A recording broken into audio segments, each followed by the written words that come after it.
исмі Жұмансырым Қабылұлы, Ташкент облысы Бостандық ауданында тұрамын.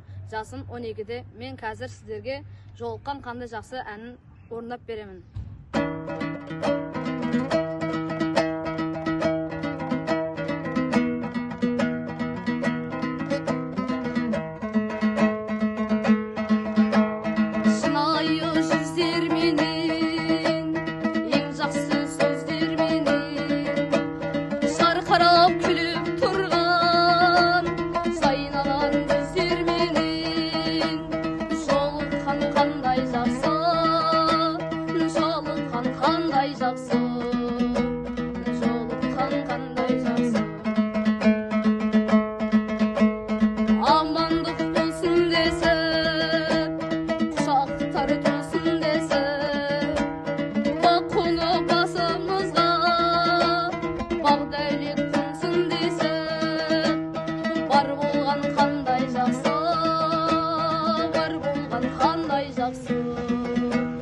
Бар болған қандай жақсы